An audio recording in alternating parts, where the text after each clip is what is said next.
Alright guys, in this video I am going to show you how to wire your Xbox One to your arcade cabinet. Now I totally spaced and didn't show you guys how to do it in this video right here that you're watching, but that's why we're going to do it now. So we're going to show you how to wire up your Xbox One to your arcade controls, and I'm going to show you what you need to do this. This is only one method. There are many methods. There are going to be people that are going to tell me that, oh, you could do it this way, you could do that way. Yes, I know there are many different options, but in this particular one I'm going to show you it this way. Is it the best way? I find it's the best way for a hardware solution that's really reliable and gives you near zero lag, and that's what you want. No one wants lag. So we're going to dive right into it. I'm going to give you the pieces, parts needed, and then we're going to go into wiring it up, and then I'll give you my final thoughts. Let's go. Okay, what are we going to need to get started? You're going to want to go over to ARCADE, and you're going to first need this ARCADE Xbox One adapter. So if you scroll down here, you'll see there's one that says Xbox One 2 players, and it includes the required PS2 adapters. That's the one you're going to want. It retails for $89.99. Then you're going to go over and you're going to need the additional piece of hardware here. This is actually the USB encoder. Quick correction here. This is actually the right encoder, but the wrong kit, because you need the kit to have all of the wiring. This only has probably 80% of what you need. So I did correct it in the show notes. So if you're planning on going down this path, check the show notes, and I have all the instructions in there for you. Sorry about that. Obviously, you need an Xbox One, so if you don't have one, obviously you can get one, but for this, I'm assuming you already have one and you want to leverage that, or, you know, you can find them used now pretty cheap. And the other thing that's kind of cool is with the next-gen consoles coming out soon, you're going to probably see these things drop off and you're going to see more people selling them, so there will be more accessibility of these consoles out there, so you can probably get them for a really good price. So that's all the hardware that you need. Obviously, you need, like, the joysticks and the buttons and all that stuff, but I'm assuming you already know that. So we're going to go on to the next step, which is wiring this thing up and how do we connect it all. Okay, so let's start with the microswitches. I love these microswitches. These are the D44X Cherry microswitches. These are awesome. They just depress really easily. They have a nice click to them. They're probably some of the best microswitches I've ever used. So we're going to start with our first part of our wire harness here. This is actually going to be J2, which is going to have a purple and a blue wire. The purple is going to go to our start, and the blue is going to go to our left pinball button, and I'll explain that in a minute what that's for. Make sure you put in your subsequent ground wire. It's connected to each one, and that's actually that left pinball button. We're going to set that aside for now, but we're going to need that later on. Now we're going to go to the next wire harness, which is J6. So make sure you plug J6 into the subsequent port in that encoder board, and we're going to start just going down the line here. We're going to match up the colors with where they belong on the actual button. And so we'll go one by one as we go through here. Now keep in mind, feel free to pause this video if you are doing this live and you need help or assistance. And also that diagram, I'll have that posted somewhere on Dropbox so you can use that, you know, to kind of go through the process yourself. Now keep in mind, every single action button wire has a subsequent ground loop. Make sure you connect the ground loop. And how that works on the micro switch is the ground always goes to the topmost point on that switch, and then the one closest to it is the action button. The one below that you won't be using for anything for this particular process. All right, so we're just going to keep going on here, and which, if you feel free, you can actually fast forward through this, but this was actually here so that you could do this all on your own. I did notice that actually I'd swapped around some of the control options because you're actually looking at the board upside down, and I'm looking at it right side up in my diagram. So just keep in mind when you're actually wiring this yourself that you actually have to make sure you're looking at it from the right direction.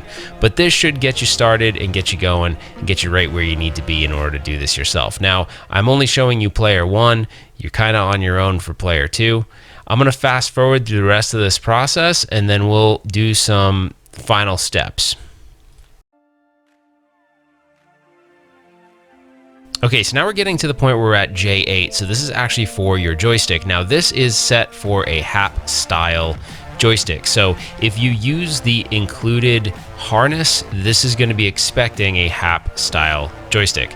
Now if you don't have a HAP style joystick and you decide you want to use like a Sanwa JLF or something like that, then you're gonna need to actually modify the harness. So I'll show you how to do that here because I decided to go with a Sanwa JLF with an octagonal gate. So what I'm going to do is I'm going to show you that right now. So that's actually the wires, and I actually spliced them into the harness that comes with the JLF. So if you look below, that's how you would map the wires: red to green, orange to yellow, green to red, yellow to orange, brown to black. So if you do that, you can actually create your own harness and then connect that right in. So what you're going to do is really you splice the end of the supplied X-Arcade harness, and then you just splice it into the wires that I showed on that diagram. Now, if you just have a HAP style, like a HAP competition stick, you can just plug those right in and you'll have no problems. But I wanted to show you this just in case you want to do this. It is easier to use Sanwa JLFs in an ARCADE1UP because you do have to kind of modify the HAP competition sticks, although I prefer the HAP competition sticks over the Sanwa myself.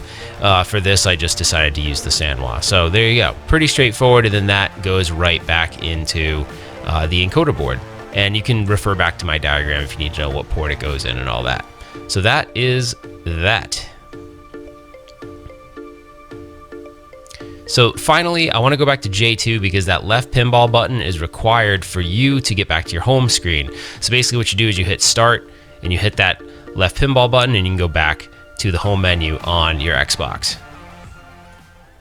Okay, so you're all wired up and you're wondering, what are my next steps? So I'm gonna walk you through step 1, 2, and 3 of the next part of this. So first of all, you're gonna grab your breakout box right here and you're gonna connect it via this sort of serial looking cable right here. Done. Your next step is you're gonna take the PS2 style cables that go to the end of this and you're gonna plug them into your Xbox One adapters. So step 2 is now complete. Step 3 is you're gonna connect these via USB to the back of your Xbox One. And then you're gonna fire up your Xbox One. It's that simple. So one tidbit of information, little tip I would say, is I would keep an Xbox One controller by your cabinet. If you have it, you can then use the Xbox One controller to turn on and off your console. If you put it on like a master controlled power strip, you can have it so that when this thing fires up, the rest of your cabinet goes live. That's something I've done on previous other mods. So you're just looking for a master controlled power strip. That way when this fires up, everything else will turn on.